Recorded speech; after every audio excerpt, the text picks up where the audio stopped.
The Sky Between Us, Boston, 5:00 a.m. Sarah Mitchell fastened the golden wings pin onto her crisp navy blue uniform, her fingers lingering on the emblem for a brief moment. 15 years in the skies, and yet today felt different. There was a familiar sense of anticipation, a subtle undercurrent of unease that had nothing to do with the turbulence she was trained to handle. She glanced at her reflection in the mirror of Elite Air Service's private flight crew lounge. Poised, professional, and polished. This was her first official day flying with Boston's most prestigious executive aviation company. A new beginning, another step forward. Her phone buzzed. "Mark, good luck on your first day, love. Back from my flight tonight. Can't wait to hear all about it." Sarah smiled. Mark understood the rhythm of her life in a way only another aviator could. They had met 3 years ago, bonded over layovers and late-night coffee runs, and somewhere along the way, love had found them. "Mitchell, briefing in 5, called David Thompson, the co-pilot, poking his head into the locker room. Sarah nodded, finishing the last touches of her makeup. Professionalism was everything in this job, especially when catering to the East Coast's billionaire elite. She had served every type of passenger in her career, but those flying with Elite Air were different. They expected perfection. She took a deep breath and walked toward the briefing room. Flight to Los Angeles. Passenger, James Crawford. "The client today is James Crawford," Captain Harris announced, flipping through the passenger manifest. "CEO of Crawford Technologies. He's flying from Boston to Los Angeles for a major business deal. Demanding passenger, expects everything to be flawless." James Crawford. The name meant nothing to Sarah at first. Another high-powered executive. Another meticulous client. "Regular traveler with us," the captain continued. Temperature at exactly 70 degrees. Espresso served precisely 30 minutes after takeoff, and only drinks a particular brand of sparkling water. Sarah nodded, committing the details to memory. It wasn't unusual for people of his caliber to be demanding. Over the years, she had encountered every type of difficult personality. Movie stars, hedge fund moguls, even royalty. They all shared a common expectation: impeccable service with no room for error. Still, something about the name nagged at her, a whisper from the past she couldn't quite grasp. Through the window, Sarah watched as a sleek black Mercedes pulled up to the private terminal. A tall man in an impeccable charcoal suit stepped out, already barking orders into his phone. "The market doesn't wait, and neither do I." His sharp voice cut through the stillness of the early morning. He strode toward the jet, his presence commanding, his movements sharp and efficient. Sarah took a deep breath, straightened her shoulders, and positioned herself by the cabin entrance, ready to greet him. The door opened, and for the first time in 20 years, Sarah Mitchell locked eyes with James Crawford. A ghost from the past. Her breath caught in her throat. It wasn't just any demanding executive. It was him, the boy she had once loved, the man who had broken her heart. James barely glanced at her, tossing his briefcase onto the nearest seat. "The temperature better be right this time. Last flight was a disaster," he muttered. Sarah's training took over, her face betraying nothing. "Of course, sir. Everything is set to your specifications." But inside, her mind reeled. James Crawford. The same piercing gray eyes. The same strong jawline, now covered with designer stubble. But the warmth she had once known was gone, replaced by something colder, an edge honed by years of ambition. Had it really been 20 years? Back then, he had been a struggling student with big dreams, just like her. Late nights in the library, hands entwined over stacks of books. Plans whispered over cheap coffee in their tiny off-campus apartment. Promises of a future they would build together. Then, one day, he had vanished from her life. A single letter. A decision made without her. And now, here he was, seated just a few feet away, utterly unaware of who she was. The distance between them. As the engines roared to life, Sarah moved through the motions of her job with practiced grace. She adjusted the temperature, checked the drink selections, and prepared his espresso exactly as specified. From the corner of her eye, she studied him. Gone was the boy who used to sketch their future on napkins. In his place sat a man consumed by his laptop, his focus entirely on the empire he had built. Sarah placed his espresso down on the polished mahogany tray. He took a sip, then frowned. "It's bitter." Her jaw tightened. "I followed your preferred extraction time and brand, sir." "Well, something's off," he muttered, pushing the cup away. "Like everything else on this flight." Sarah inhaled sharply but held her tongue. She had dealt with worse. She had trained for this. But still, something inside her ached. Not because of his arrogance, not because of his dismissal, but because she realized something. This man wasn't the James Crawford she had once known. That James had loved her. This one didn't even recognize her. A turbulence beyond the sky. As the flight settled into cruise altitude, Sarah retreated to the galley, needing a moment to collect herself. "Everything okay?" David asked, passing through. Sarah forced a smile. "Just adjusting to the new job." David chuckled. "Crawford is notorious for making flight attendants quit. You sure you're good?" Sarah nodded, but she wasn't sure of anything. Peeking through the curtain, she caught another glimpse of James. His fingers flew across the keyboard, his brows furrowed in deep concentration. The same intense focus he used to have when explaining his latest ideas to her. She reached into her pocket, fingers brushing against her phone. Without thinking, she scrolled through her old photos. And there it was, a picture from 20 years ago. Two college students outside the Boston University Library, arms wrapped around each other, grinning like they had the world at their feet. A different life, a different time. A love that had once meant everything. Now nothing more than a ghost from the past. Her heart ached with the weight of memories she had tried to bury. A part of her wanted to stay invisible, to let him remain oblivious. But another part of her, the part that still remembered the pain of that goodbye letter, wondered what would happen if she spoke his name. Would he remember? Would he care? Or was he too far gone, lost in the world he had chosen over her? Sarah wasn't sure she wanted to find out. But with 5 more hours left in the flight, she knew one thing. There was no escaping the turbulence ahead, the recognition and the storm. Flight level 40,000, somewhere over the Midwest. The engines hummed with a steady rhythm, a constant drone that had become the soundtrack of Sarah Mitchell's life. But inside her chest, her heart beat erratically, out of sync with the serenity of the aircraft. James Crawford, her James, sat just feet away, oblivious to the storm raging inside her. For years, Sarah had imagined running into him again. The scenarios had played out in her mind like old films. Would it be on a busy city street, their eyes locking across a crowded cafe? Would he be at some corporate event where she would stand in the shadows, unrecognized?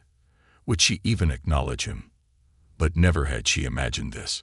Never had she pictured herself standing in a designer-uniformed prison, forced to cater to him as though she were just another nameless attendant in his orbit. And he didn't even recognize her. 20 years. 20 years, and she had become a stranger to the man she had once planned forever with. The man who forgot. Sarah busied herself in the galley, gripping the counter for support. The bitterness of the past clung to her tongue like the remnants of stale coffee. How could he not remember her? She had been his world once, hadn't she?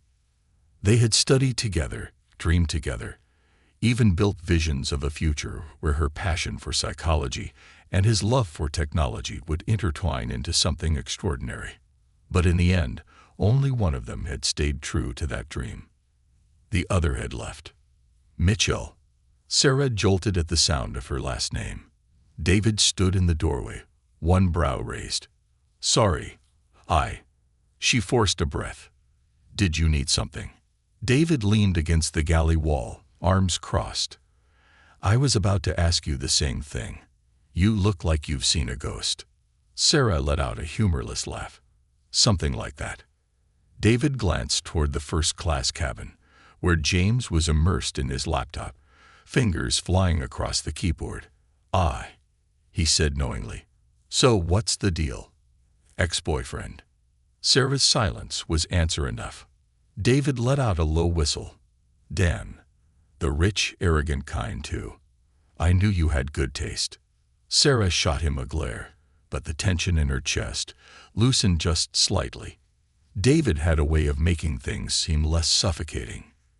"You don't have to talk about it," he offered. But Sarah shook her head. "It's been 20 years. It shouldn't matter." "And yet," David said, watching her closely, "it does." She sighed. "We were together in college. We had plans. Big ones. Then one day he left. Got a full ride to Harvard Business School. Didn't even tell me in person. Just a letter." David let out a low chuckle. "A letter? You mean like a Dear John situation?" Sarah nodded. "Wow. Bold move." He shook his head. "And he doesn't recognize you?" "Nope." David frowned. "You could tell him, you know. See if it shakes something loose in that corporate skull of his." Sarah exhaled slowly, her gaze drifting back to James. "He made his choice a long time ago. Maybe it's better this way." David studied her, then nodded. "Well, if you change your mind, I'd love to see how he reacts." Sarah let out a small laugh. "You're terrible."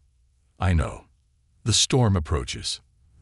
The first jolt of turbulence hit unexpectedly, sending a shudder through the cabin. James immediately gripped his armrests, his knuckles whitening.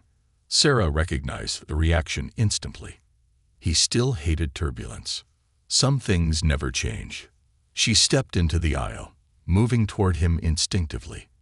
"Mr. Crawford," she said, her voice calm, professional. "It's just some mild turbulence. The captain is adjusting our altitude." James barely glanced at her, his jaw tight. "I don't need a lecture on aviation. Just make it stop." Sarah almost rolled her eyes, still as arrogant as ever. "Still scared? Try to breathe in for 4, hold for 4, and out for 4, she said gently. "It helps regulate anxiety during turbulence." James finally looked at her, his gray eyes narrowing. There was something there, a flicker of recognition. Sarah held her breath. He hesitated, then shook his head. "Forget it." But his breathing slowed, matching the rhythm she had suggested. Sarah stepped away before he could ask any more questions. For the next 20 minutes, the turbulence continued, mild but persistent. James remained visibly tense, but he never once called for her again. Yet every time she passed his seat, his eyes followed her, brows furrowed as if he were trying to place something just out of reach. Sarah ignored it. She had spent 2 decades trying to move past James Crawford. She wasn't about to let turbulence, or nostalgia, drag her back into something that no longer existed. Recognition. The moment the turbulence subsided, the tension in the cabin eased. Sarah was in the galley cleaning up when she felt a presence behind her. She turned, and there he was.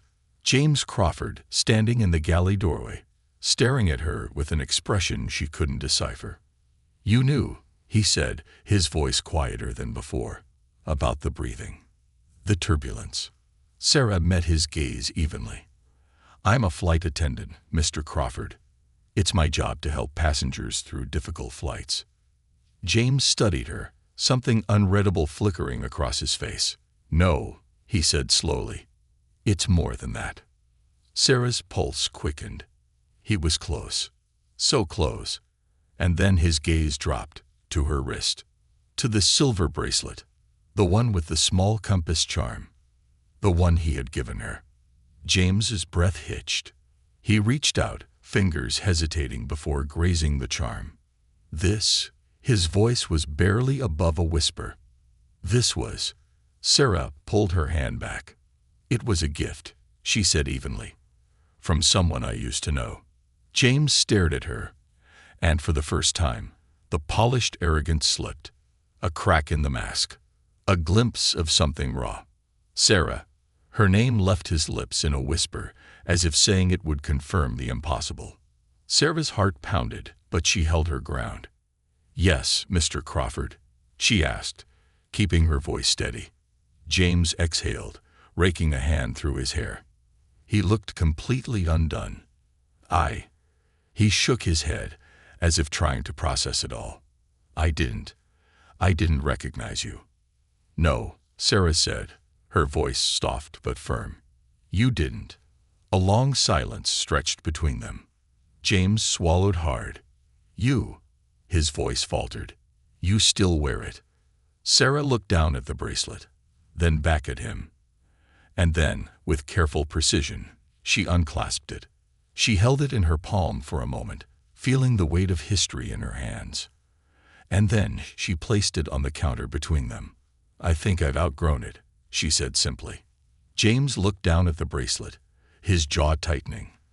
For the first time in 20 years, James Crawford looked at Sarah Mitchell not as a flight attendant, not as a stranger, but as the woman he had once loved and left behind. The past had finally caught up to them, and there was no escaping it now. Confrontation at 40,000 feet, a cabin full of unspoken words. The bracelet sat between them like an artifact of another life, a relic from a past that neither of them had acknowledged until now. Sarah had spent 20 years burying those memories, building a life that didn't include James Crawford. But here, in the tight space of the galley, with the hum of the jet engines surrounding them, the past had finally cracked through the carefully constructed walls she had built. James, still staring at the bracelet, exhaled sharply, rubbing his temples as if trying to process what was happening. "You still had it," he murmured, more to himself than to her. Sarah crossed her arms. "Had." His eyes flicked to hers. "So that's it. You're just leaving it behind." Sarah tilted her head slightly, her expression unreadable. "You left it behind first, remember." James inhaled sharply, looking as though she had struck him. Silence stretched between them, thick and suffocating. Outside the galley, the luxury cabin remained undisturbed, oblivious to the turbulence brewing behind the scenes. For the first time in 20 years, they were alone. And there was no walking away this time. Unfinished business. James exhaled, shaking his head. "Sarah, She held up a hand. "Don't." His mouth pressed into a tight line, and for a moment, he looked completely lost. It was a stark contrast to the confident, calculating CEO she had watched all flight. "I deserve that," he admitted finally. "You deserve a lot more than that." Sarah's voice was steady, but underneath it, she could feel the weight of 2 decades pressing against her ribcage. James ran a hand through his hair, something he always did when he was overwhelmed. The gesture was so familiar, so achingly reminiscent of the boy she used to know, that Sarah had to remind herself that was not the man standing in front of her now. "I didn't recognize you," he said, his voice almost regretful. Sarah laughed, but there was no humor in it. "No kidding." He sighed, leaning against the galley counter. "I was so focused on the meeting, the merger. I didn't even." He trailed off, as if realizing how absurd the excuse sounded. "Yeah," Sarah said flatly. "I figured." James looked at her, then really looked at her, as if trying to reconcile the woman standing before him with the girl he had left behind. "You changed," he said softly. Sarah narrowed her eyes. "So did you." Another silence stretched between them, thick with unspoken words. James glanced down at the bracelet again. "Why did you keep it?" Sarah exhaled slowly. "Why did you never open the letter?"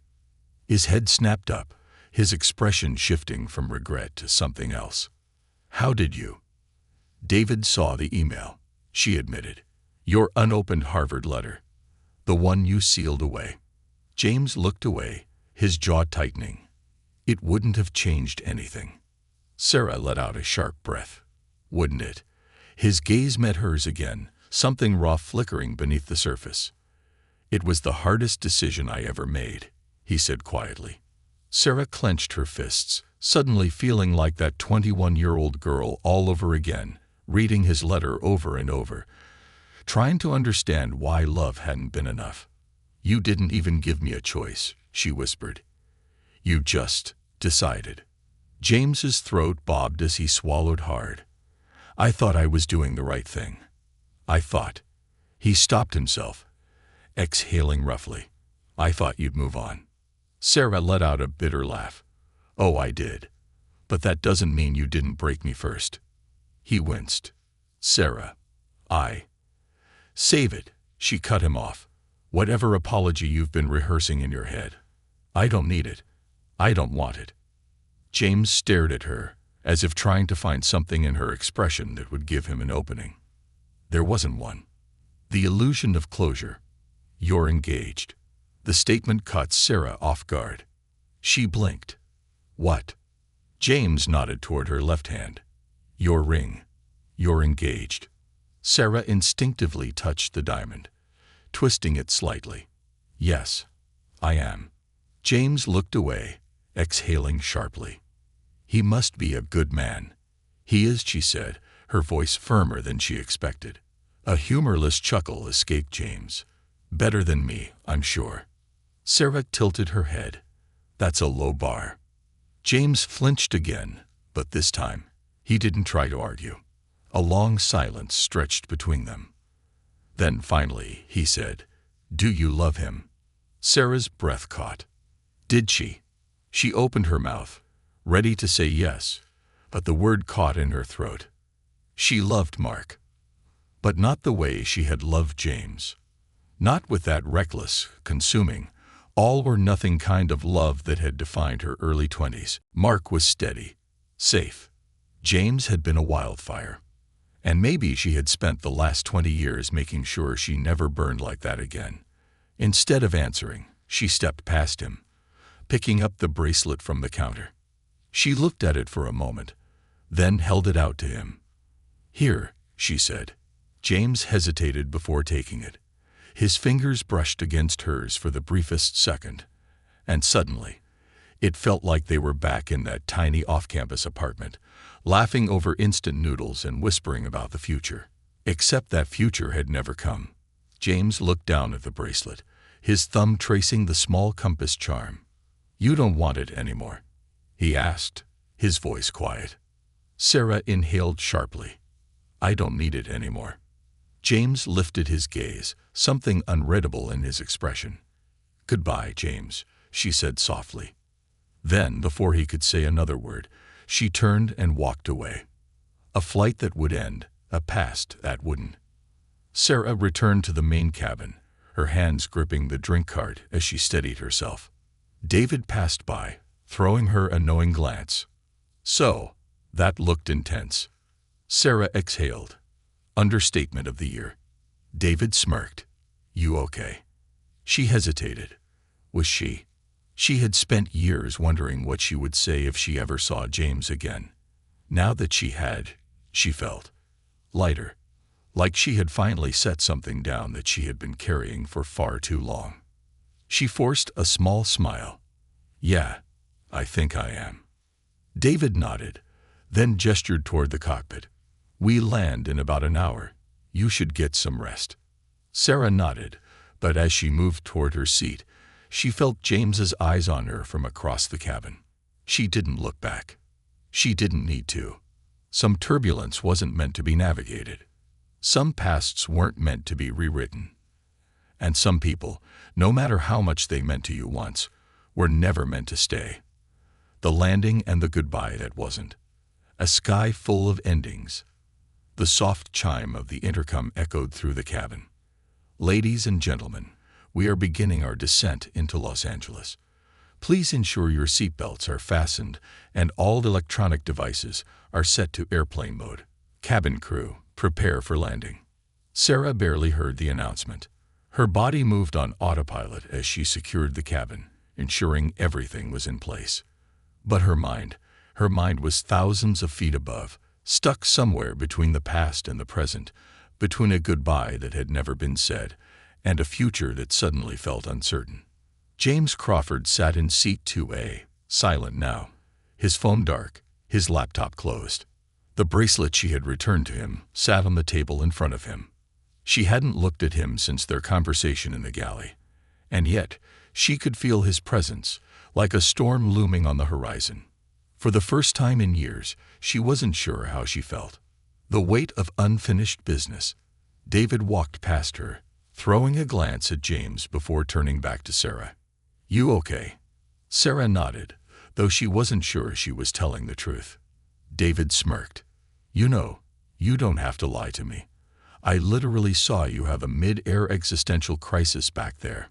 Sarah let out a small, exhausted chuckle. "Not a crisis, just unexpected turbulence." "Right."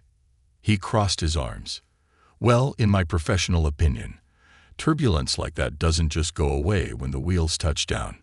Sarah sighed, glancing toward James. "I don't know what I'm supposed to do with all of this.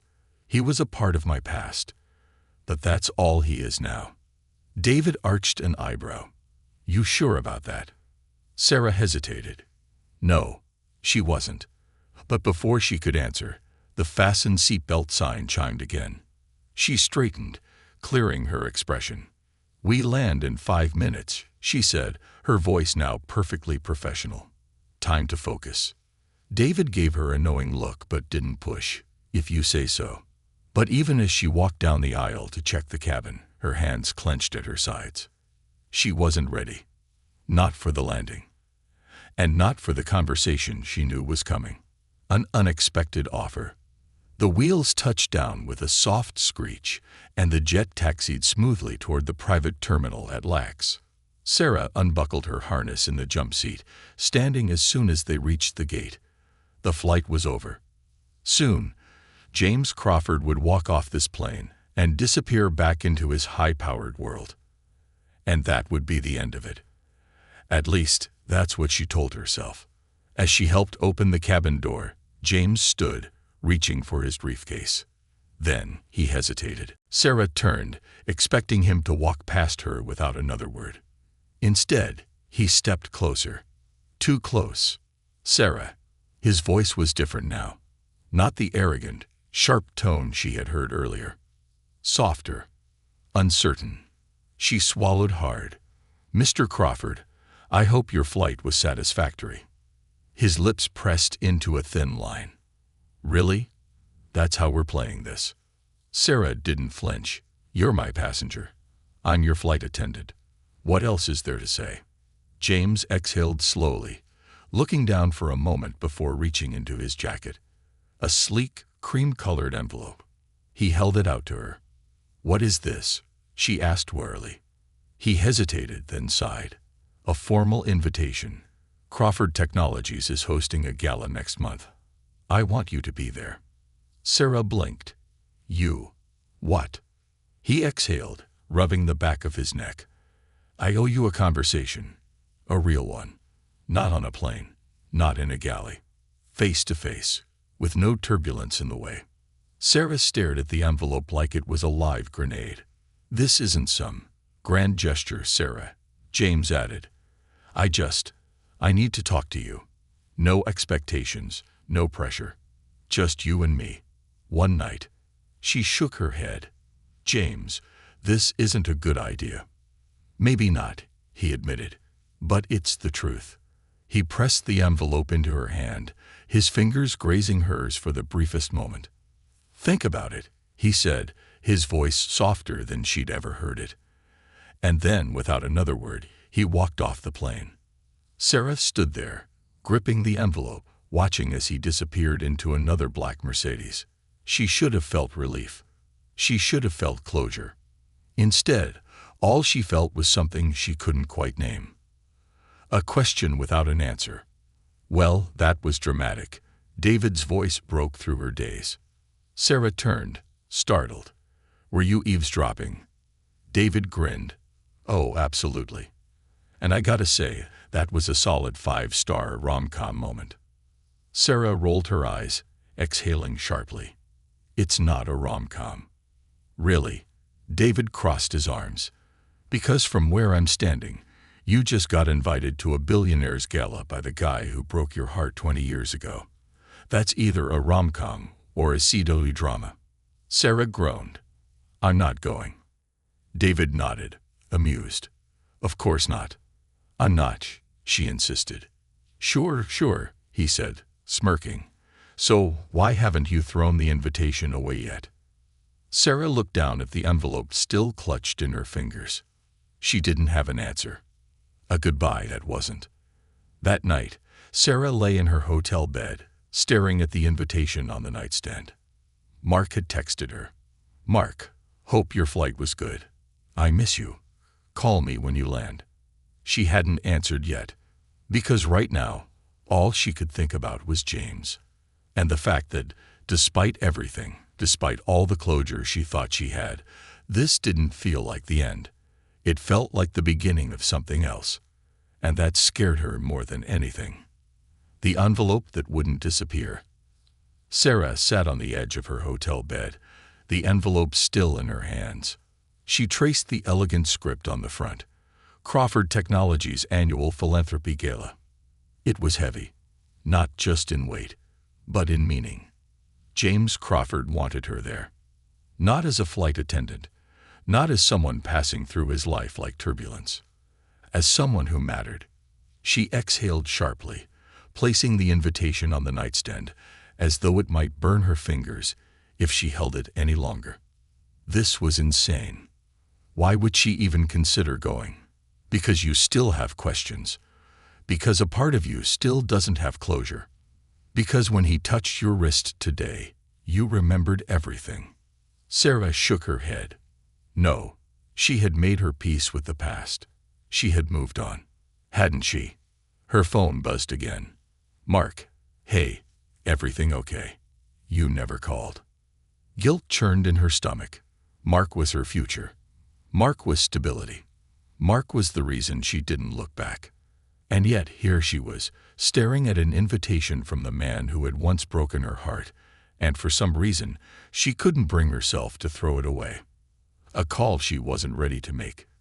Sarah grabbed her phone and took a deep breath before dialing. Mark answered on the first ring. Hey, you. His voice was warm, familiar, steady. Was starting to think you fell asleep on me. Sorry, she said, forcing a small laugh. Long flight. A bit more eventful than expected. Yeah. Anything interesting? Sarah hesitated. She could tell him. She could say, hey, funny story. My college ex.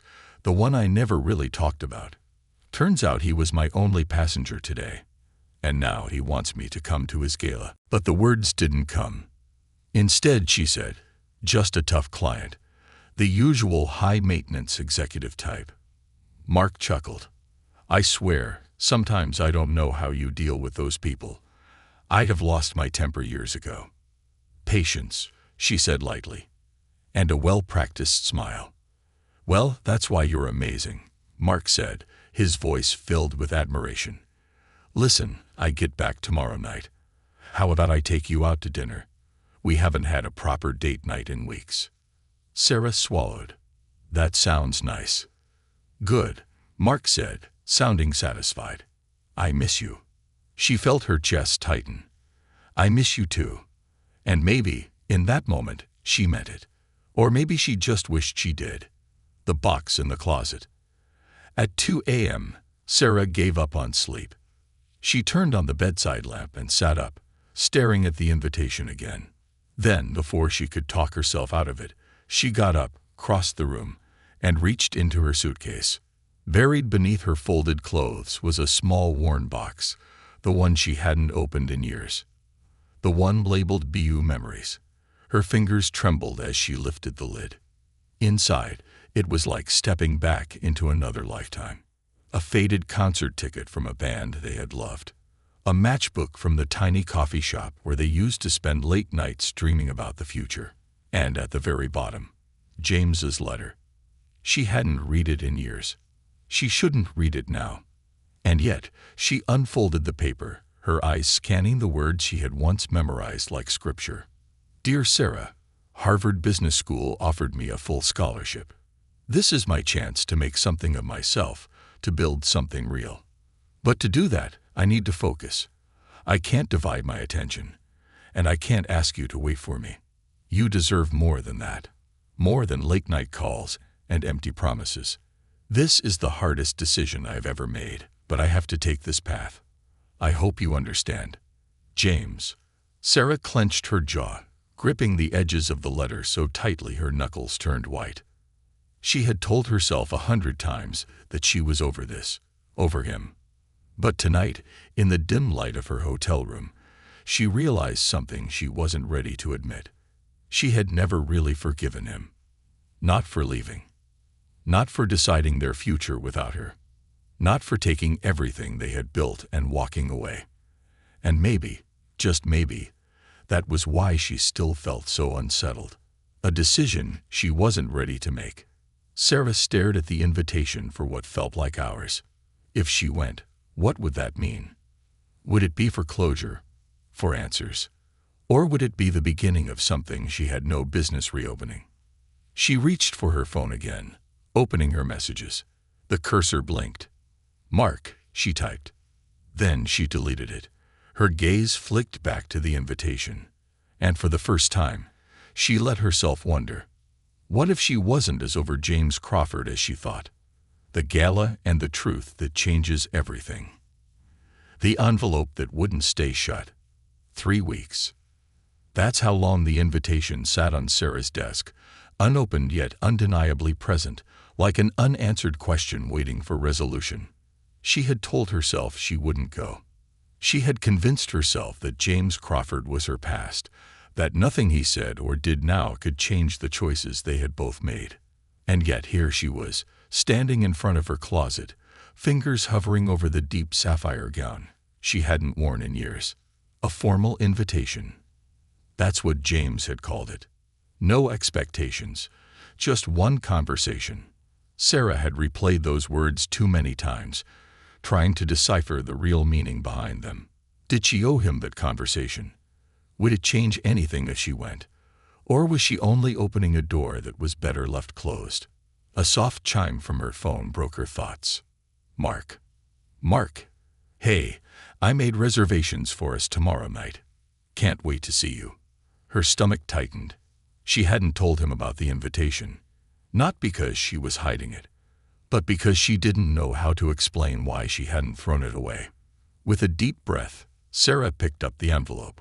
Maybe it was time to stop avoiding the inevitable.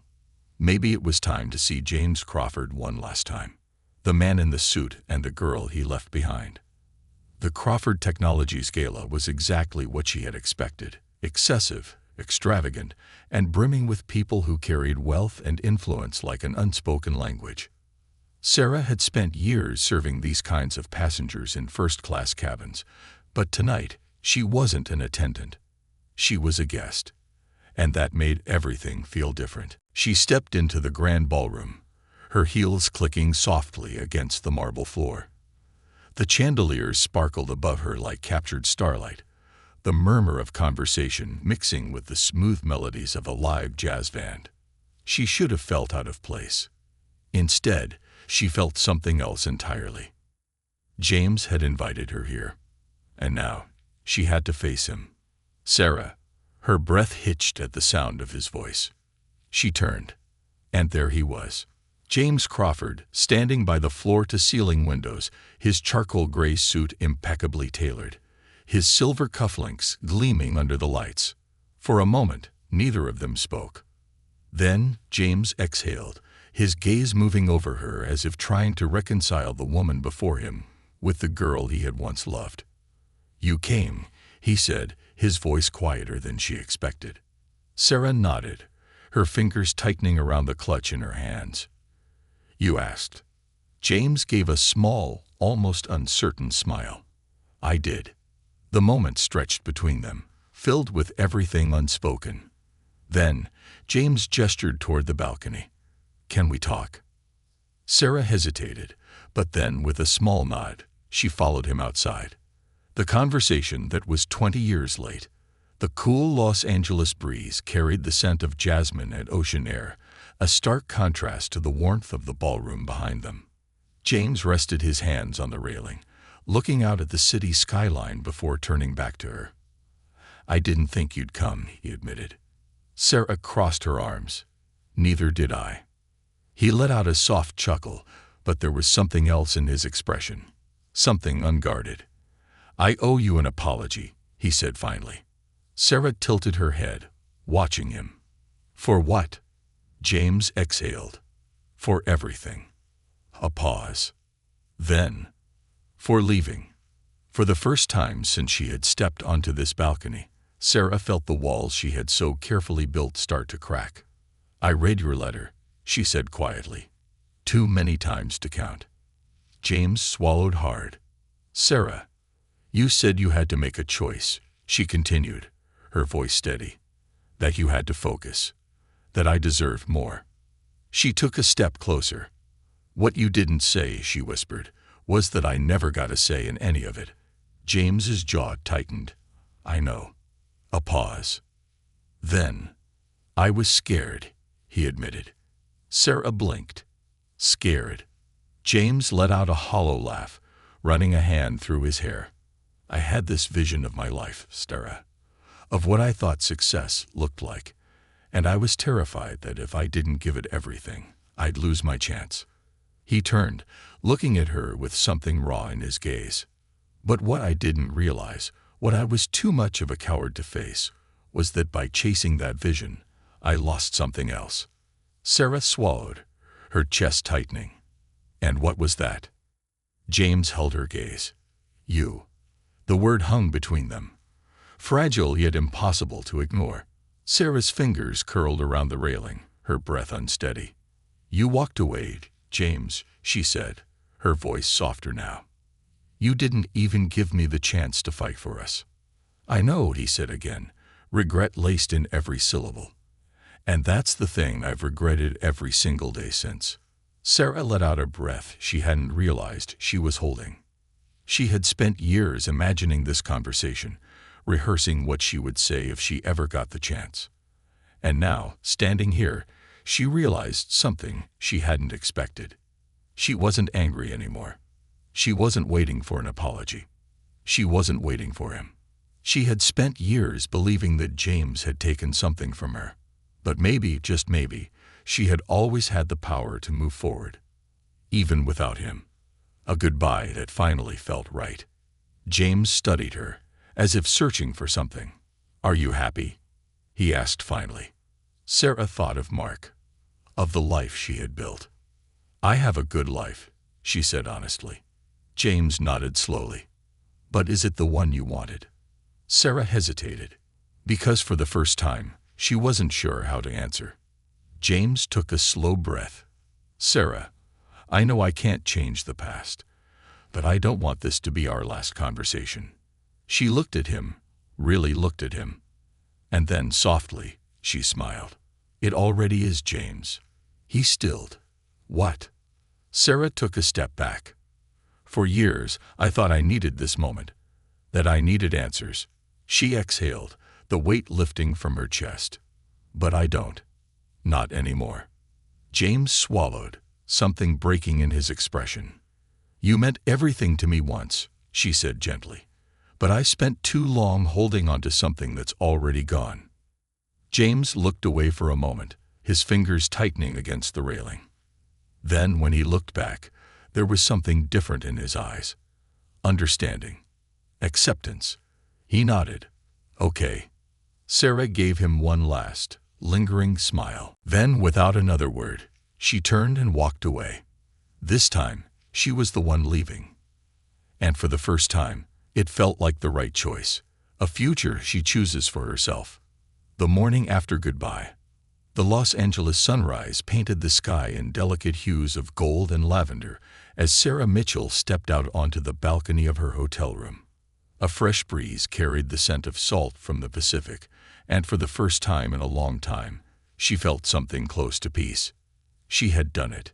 She had faced James Crawford, the man who had once been her everything, the man who had left her behind. And instead of reopening old wounds, she had finally closed the chapter that had haunted her for years. She took a slow sip of her coffee, staring at the invitation she had left on the table. Crawford Technologies' annual philanthropy gala. It was over now. The dress, the lights, the conversation under the stars. And most importantly, the goodbye that had taken 20 years to finally say. Sarah had walked away from James Crawford last night, but more than that, she had walked away from the past. And now, for the first time, she was finally free to walk towards something new. A flight, a decision, a turning point. By noon, Sarah was at Lax, her suitcase rolling smoothly behind her as she walked through the private terminal of Elite Air Services. "Mitchell," David called, jogging up to her near the flight crew lounge. She turned, meeting his amused gaze. "Well," he asked, crossing his arms, "you gonna tell me how it went, or am I gonna have to bribe someone for security footage?" Sarah let out a soft laugh. "It went how it was supposed to." David arched an eyebrow. "That vague response tells me everything I need to know." She shook her head, amused. "It wasn't what I expected, but it was what I needed." David nodded slowly. "You good?" Sarah exhaled. "Yeah, actually, I am." David studied her for a moment before nodding. "Good, because the flight roster just came in for next month. And guess what? I got us on the Rome route." Sarah blinked. "Rome?" He grinned. "Yup. You up for some international skies?" Something inside Sarah stirred. For years, she had flown the same routes, the same passengers, the same routine. She had built a life she thought was safe, predictable, controlled. But maybe, just maybe, she was ready for something different. A new destination, a new adventure, a new beginning. Sarah smiled. Rome sounds perfect. A conversation that couldn't wait. On the flight back to Boston, Sarah finally pulled out her phone and opened her messages. Mark had texted her again. "Mark, dinner tonight. I miss you." She stared at the words for a long time. Mark was safe. Mark was stability. But was Mark the future she truly wanted? She thought about last night, about James's question. "Are you happy?" For the longest time, Sarah had convinced herself that happiness was about avoiding pain, about choosing what was steady over what was uncertain. But now she wasn't so sure. With a steadying breath, she typed back, "Sarah, we need to talk." And for the first time, she didn't dread the conversation that was coming. She welcomed it, choosing herself. Later that evening, Sarah sat across from Mark at their favorite restaurant. The flickering candlelight between them cast soft shadows across his face. He was smiling, but there was a nervousness in his eyes. "I can tell something's on your mind," Mark said, setting down his drink. Sarah exhaled. "Mark, you're an amazing man." His brow furrowed slightly. "Sarah, what's going on?" She hesitated. Then finally, she spoke the truth. "I think we've both been choosing comfort over something real," she said softly. "And I don't want to do that anymore." Mark's expression tightened. "You're saying?" She swallowed. "I'm saying I don't think I'm the person you should marry." The words settled between them, heavy and unchangeable.